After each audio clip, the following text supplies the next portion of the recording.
Ayun, kakagising nga lang natin dito mga pamangkin at tumakas lang tayo sa bahay. Yan, 5 AM in the morning. Ay hindi, 6 AM pala. 5 AM ako gumising at nag-almusal na tayo dito sa paborito nating almusalan sa Carriedo. Yan. At binasag ko na ang itlog. Yan, kasarap-sarap man ng mami na yan. Ayun, tiningnan ko ngayong panahon medyo masama pero hindi tayo mapipigilan yan at agad-agad nandito na tayo sa bahay ni Kuya Rick. Ayun, si Kuya Rick nakagigising lang pero niyaya ko dahil makapal ang muka ko. Yan, magpipishing kami ngayon. Andito na nga tayo sa pinaka-imported na tulay, new and improved, pero maangas yan. Ayan na nga, andito na tayo sa dagat at iba ang outfit ni Kuya Rick, napakaangas. Ginawa na nga niya dito yung bangka at tumuro-turo lang ako nang kunyari alam ko yung spot.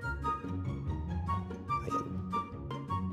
At ayan na nga, nag-hi na si Kuya Rick. Shoutout kay Kuya Rick, isa sa mga nagturo sa akin paano mag-fishing.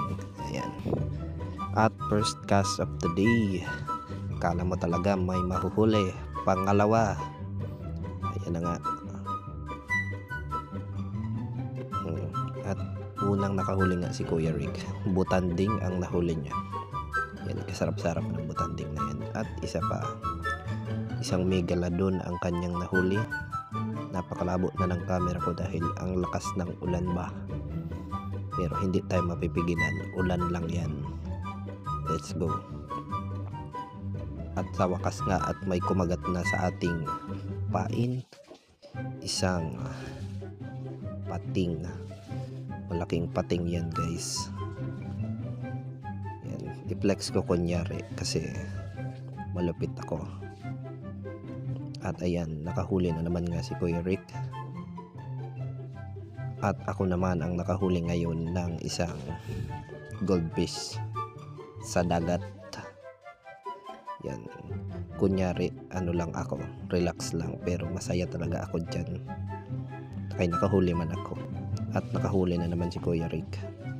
Hindi yan bugaong. At ayun, kumagat na nga ang mga isda. Isang gurami ang kumagat sa akin. Ayan, malaking gurami.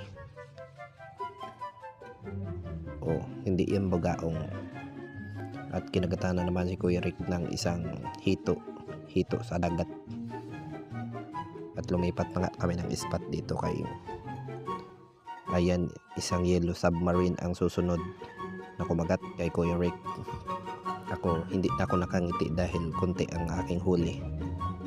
At ayan na naman si Kuya Rick na naman ang nakadali ng butite. Butite, pampaswerte ng buhay.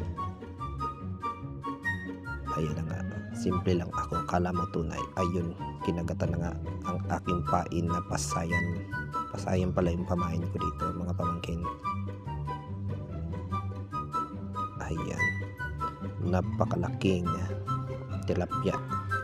Ayan, another yellow submarine. Ayun, kinagatan naman. Sunod-sunod na nga yung huli ko dito mga pamangkin.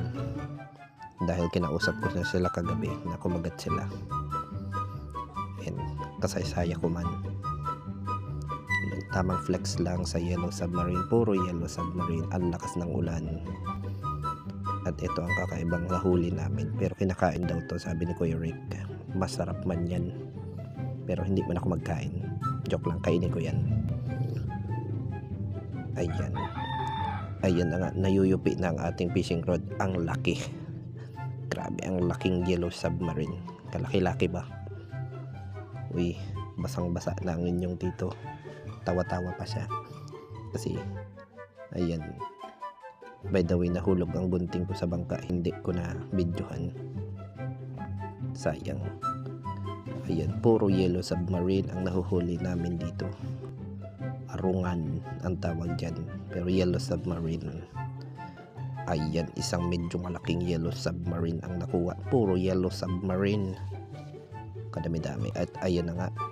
Medyo malungkot na ako kay puro si Kuya Rick na lang ang nakahuli. At nag-aya na akong mag-uwi ba.